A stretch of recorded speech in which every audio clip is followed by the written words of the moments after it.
Hi everyone, I'm Sylvia and I'm here with another unsolved true crime case for you guys.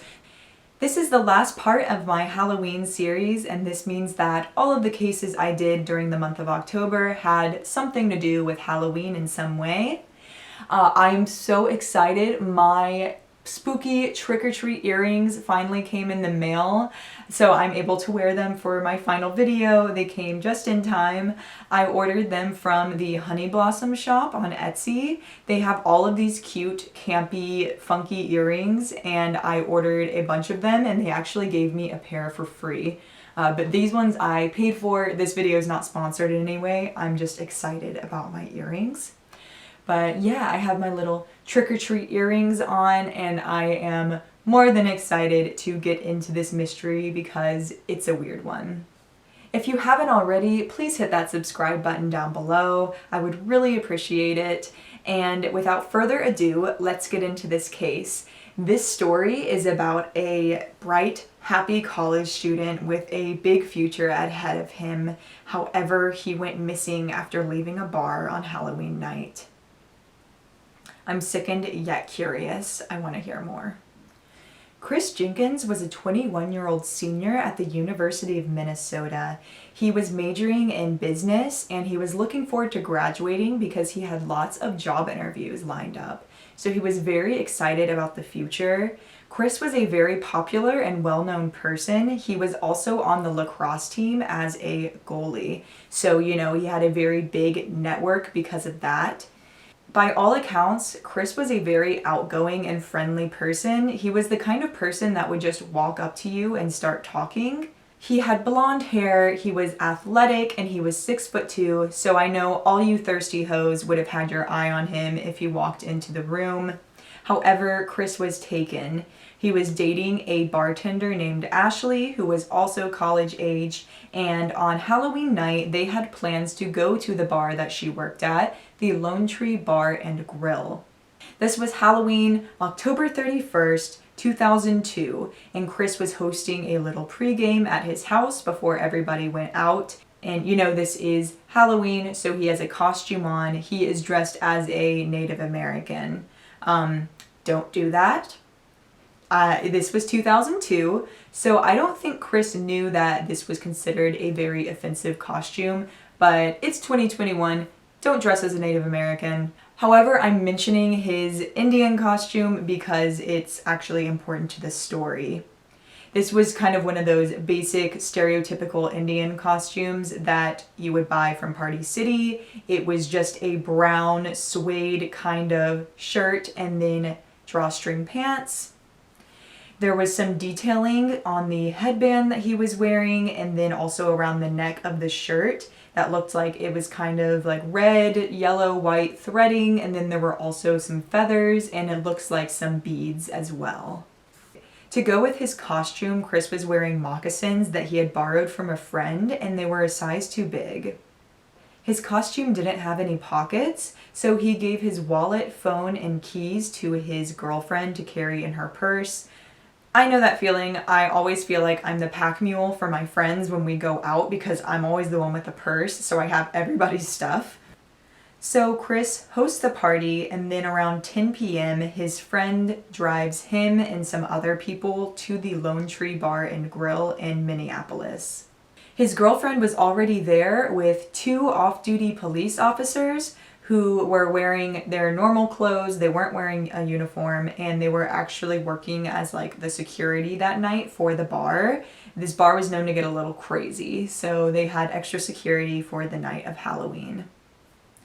Ashley knew one of these officers quite well. So well, in fact, that she was wearing his shirt as part of her sexy cop uniform. This officer's name was Mike Casey. Everyone is inside this bar having fun. Chris is there and he's drinking, but he doesn't seem belligerent. In fact, he actually breaks up a fight of some guy who was like trying to steal someone's girlfriend or something like that. But at some point in the night, I'm not sure who, but somebody spills a drink on Chris's pants and it's spilled right near the crotch, so it kind of looks like he pissed himself. And this is when somebody kicks Chris out of the bar. they thought that he was so drunk that he peed himself, and this person was never fully identified. Regardless, Chris leaves this bar in the middle of the hella freezing weather in Minneapolis in late October. He leaves without his phone, wallet, or keys, or jacket, and he starts walking down the street. The bartender at the club said that Chris was walking out and he noticed the stain on his pants, and he asked Chris if he peed himself, and Chris said no. And in fact, the bartender said that he didn't seem drunk, and he even seemed irritated that he would think that he was so drunk that he pissed himself. So that makes me think somebody inside the club kicked Chris out. Maybe it was the off-duty police officers, like Mike Casey specifically. However, if I was inside a bar with one, somebody who worked there, his girlfriend, and two, a off-duty police officer who's working security, who's friends with my girlfriend, I would kind of feel like I could do a lot of shit before I get kicked out, you know? I've never been kicked out of a bar. I'm hot, so I can't relate to that feeling. But anyway, I don't really get why Chris would be kicked out, because he wasn't belligerent. He knew people there. And I feel like getting kicked out of a bar is kind of a big deal. Like, I feel like that's something that's reserved for people who are like extremely intoxicated, or they're trying to start a fight, or they're being really disrespectful to the bartender. I just don't feel like this is something that just kind of happens, you know? According to Chris's mom, Jan Jenkins, she thinks that Mike Casey kicked Chris out of the bar so that he would have an excuse to be alone with Chris's girlfriend, Ashley. Again, she was wearing his shirt, which is kind of flirty. And then she didn't even follow Chris out of the bar. If my boyfriend got kicked out of a bar, I would definitely follow him. I would make sure that he had his stuff so that he could get home safely. Of course, hindsight is 20/20, but I just think it's a little bit odd that it's so cold outside and Chris is allowed to leave without his phone or wallet. Regardless of how he left that bar, this is the last time that Chris is ever seen alive. It's Friday, November 1st, before people start looking for him. Chris's mom calls his apartment and his roommate answers and says, "Oh, I was actually about to call you because nobody can find Chris." His parents call the police and report Chris as missing. However, the police are super casual about it. They think that, you know, it's the day after Halloween. He's probably just sleeping off his hangover somewhere. And Chris's parents are left to do the majority of the search party organization for their son. Like I said, Chris is a well-connected guy, so his friends, family, classmates at the university, teammates on the lacrosse team, and even members of the rival lacrosse team start looking for him. They scour this area in the days following Chris's disappearance, and they find nothing of this college student that once had such a bright future ahead of him. The police really aren't doing anything to assist his family, and the Jenkins family is left to pay for search dogs and investigators, the kind of stuff that our tax dollars should be paying the police to do. The family is doing all of this themselves, and they hire a private investigator as well as scent dogs. This is a few days after Chris went missing. The scent dogs are sent out on 2 separate days. 2 separate dogs are sent to look. And both of these dogs trace his scent from the Lone Tree Bar and Grill to the pizza place across the street, and then to 2 parking spots in the parking garage. This was not where Chris's friend parked when he drove them all to the bar, but something that is interesting is that this is where 2 of the bouncers that night had parked. Both scent dogs lose the trail at these parking spots, which insinuates that he got into a car. I don't know what else would just cut off a scent like that. Near this parking spot, the investigator finds blood, feathers, and red thread, which matches up with Chris's Indian costume. This blood is never tested, and I literally never heard of it again after hearing that they found it near the parking spot. Nothing really comes from this case until February 2003, 4 months after Chris goes missing. A woman is walking to work across the Hennepin Avenue Bridge in Minneapolis when she notices that there's a body caught on a tree in the middle of the river. So basically, there's the Hennepin Avenue Bridge, and that crosses the Mississippi River. And right before the waterfall, there was a fallen tree, and there is a body caught on this. This woman took this route every day to work. So she thinks that there's no chance that this body had been there for several days. She thinks that that was the first day that it was there because she would have noticed it. This body is facing up, and she can see that the arms are crossed over the chest and the face is paper white. It's so white, in fact, that she thinks that this man is wearing a mask. It's Minnesota in the middle of the winter, and it's freezing, so she knows that this man is not okay. In fact, she can tell that he's deceased. She calls it into the police, and they make the grim discovery that Chris Jenkins is no longer a missing persons case. He is now dead. And as we know, the Minnesota police care so much about justice, so they don't look into this at all. Instead, they declare it a suicide.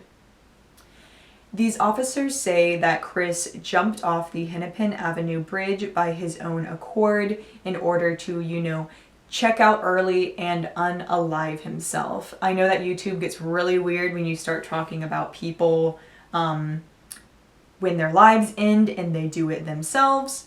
I'm going to try not to say it. It's what that show 13 Reasons Why is about. It happens a lot when people are younger and they're suffering from mental health issues. But Chris did not have any mental health issues that people knew about. In fact, he was excited about the future. He had job interviews lined up for when he was graduating. Now, if the police think that he jumped off the bridge himself, this means that he would have had to, get to the bridge in the first place. And there is a bank at the end of the bridge that Chris would have had to pass. This bank had 360-degree security cameras. They have a lot of money. They need good security. Chris did not show up on these cameras in the late night of October 31st or in the early morning of November 1st, and the bank employees insist that there are no blind spots, and therefore Chris did not walk by. So here on this map, you can see where the Lone Tree Bar and Grill was located. This bar has since closed, but you can see that it is a pretty short walk from the Hennepin Avenue Bridge. Also, right on the edge of the river, you can see that bank that had the security cameras. Again, the police are barely investigating this. I don't really know what they have to worry about besides people who are possibly being murdered in their city. But the family, again, is basically working on this all by themselves. But luckily, they do get an autopsy done on Chris.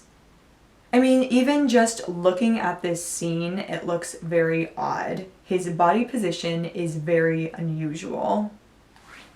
Chris's body position is not natural, and not the placement of it. It's very normal for objects that would be floating in a river to get caught on larger, steady objects like rocks or fallen trees. However, the pose is what is so unnatural and what is so creepy about this. Instead of being in the classic Hollywood drowning pose, which is face down with your arms out at your side, like most drowning victims, Chris was face up and his arms were crossed over his chest. This is a really weird pose to be doing, like laying there drowning like this. I don't feel like people typically do that. And then to make it even weirder, Chris was fully clothed. His slip-on shoes that were a size too big were still on his feet, and then his shirt was still tucked into his pants. So say you fall into the water alive, you're going to be struggling, you're going to be trying to save yourself, and your shoes are likely to come off, especially if they're a size too big. And then how would you be like photo ready with your shirt tucked in if you had been, one, struggling in the water, and then two, in the water for 4 months? How would you still be looking like that, Like, if a body has been floating in the water for 4 months, it's gonna look disheveled. Chris's hands also had blonde hair in them. This was contaminated, so we can't know for sure whose it was, even though I feel like you could DNA test that. But it was blonde, and it's assumed to have belonged to Chris. You know, being found in a river can mean a lot of things. First of all, since drinking was involved, there's always that chance that it was an accident and he was maybe looking into the river or trying to relieve himself into the river when he lost his footing and fell in. He also, you know, could have jumped in if he chose to do that, to make that choice to end his life early. And also, I'm not trying to give murder advice, but a lot of people like to dump dead bodies in water because it washes away a lot of the evidence. With temperatures being so low the way they were that night, his muscles would have frozen up very quickly after falling into the water, leading him to drown. The autopsy has some very suspicious findings. Chris's lungs combined were less than the weight of a normal, healthy lung. So Chris was an athlete. He should have had healthy lungs, but these were very restricted and they were very small, and it insinuates that he died of asphyxiation. However, there was no water in his lungs, and if you're drowning, you're inhaling water. So this is a telltale sign that he did not drown, and instead he died of another manner of asphyxia. Like maybe there was a plastic bag over his head, maybe he choked on something. A plastic bag does seem to be the primary theory of how he could have died. It's almost like he was killed and then dumped in the river. And another really weird thing is that Chris played lacrosse, and this is a contact sport, so he always had bruises all over his body. However, if he had had lacrosse practice the day before, like he did, he should have had like purple bruising on him, but he didn't. The bruises had kind of healed. You know, I did Google this because I got curious, and icing an injury will make the bruises heal faster. So this could explain why they were not as deep as people would assume if he had had a lacrosse practice the day before. And another weird thing to point out is that Chris did not have any severe injuries. If you jumped off a tall-ass bridge like the Hennepin Avenue Bridge, you would break a bone or two when you hit that water because of the surface tension, and jumping from so high up, it would feel like you were jumping and hitting concrete. And on top of that, to make this even shadier, there were bugs buried under his skin. 4 months in the wilderness, this is expected, but these bugs could not survive in water, and this is yet another indication that he died on land. Chris's BAC was not high enough for somebody his size to be stumbling around. It was 0.12. They don't think that he would be stumbling drunk if his BAC was this level. The autopsy found traces of GHB in his system. Now, I have a lot of gay friends, and I know this as a party drug. It can also be slipped into your drink to incapacitate you, like a date rape drug. Again, Chris was in a bar, so maybe somebody put this into his drink so that they could have some non-consensual action that night. However, GHB is naturally produced by the body, and the amount was so small that there is a chance that it was just natural in his body and he wasn't drugged. I do want to bring up a story. This person came forward shortly after Chris's body was found, and then they came forward again more recently, and this is about like 20 years later. For some reason, this person wants to remain anonymous. They say that they were there drinking, they're a straight man, and they decided to leave the bar. But as they were leaving, they started feeling really dizzy and kind of out of control. And luckily, their friend was there to intervene, so nothing bad happened. But they felt like they'd been drugged, so they went to the hospital, which is always what you should do if you think you've been drugged. And the doctors found traces of GHB in his system, like somebody had drugged his drink to maybe try to attack him later that night once he became incapacitated. This person wants to remain anonymous, and I don't really get why coming forward with a story about being drugged in a bar 20 years ago is something that you wouldn't feel comfortable showing your identity about. So that's a little odd to me. But yeah, we don't know who this person is. We just know that they're a man who was drugged at the bar. And now something that like crosses my mind is, if you're at a bar with 2 off-duty police officers, shouldn't this be a really safe bar? So what about these officers, especially Mike Casey? Shouldn't they have like vital information on something that could shed more light on this case? Well, the Minneapolis police literally released a statement saying that they would not interview Mike Casey regarding this case because he's married with kids and they don't want to break up a family. That is a direct quote from the Minneapolis police. I really don't get this. What about Mike Casey being in a bar with somebody who later lost their life would break up his family? This is so weird to me, and I feel like it really insinuates that maybe he was having an affair with Ashley. You know, Ashley didn't follow Chris out of the bar that night, and it said that she was flirting with Mike Casey. She was wearing his shirt. I think that there's a lot of credence to this theory that maybe they were having an affair. I'm not trying to say, anything for sure, but just based off the information, there are a lot of people on the internet who believe this. Maybe seeing the chemistry between Ashley and Mike Casey was enough to tell Chris that she was cheating on him, and he was angry, so he stormed out of the bar forgetting his stuff. Maybe he also wanted to step out of the bar to get some air, and he only planned on being gone for a few minutes. That's why he didn't have anything with him, and then while he was outside, he was led astray. But yeah, this is really weird to me that the Minneapolis police, one, isn't helping out at all, and two, one of their own officers was there that night, and this officer may have been sleeping with Chris's girlfriend, and he also doesn't want to help out with the investigation. Like, what? So let's get into some theories. Again, I am not a detective. I don't even have a degree in criminal justice or psychology. I was a psych major for a semester, and then I changed. I'm just someone on the internet who has read some information, and I want to work out a few potential theories. There's, of course, the chance that this was an accident. He had been drinking that night. A lot of people, when they've been drinking, they choose to pee in odd places, and he could have lost his balance and fallen into the water. However, this does look like he died on land. In fact, in 2006, 4 years after Chris's body was found, the Minneapolis police officially changed his cause of death to be homicide. They released a public statement to Chris's family, and they changed this. So officially, this is ruled a homicide, and I'm going to be working off mostly theories like that. He was killed at the hands of another person. That is one fact. Another fact is that there were 2 separate tracking dogs who tracked his scent to a parking spot.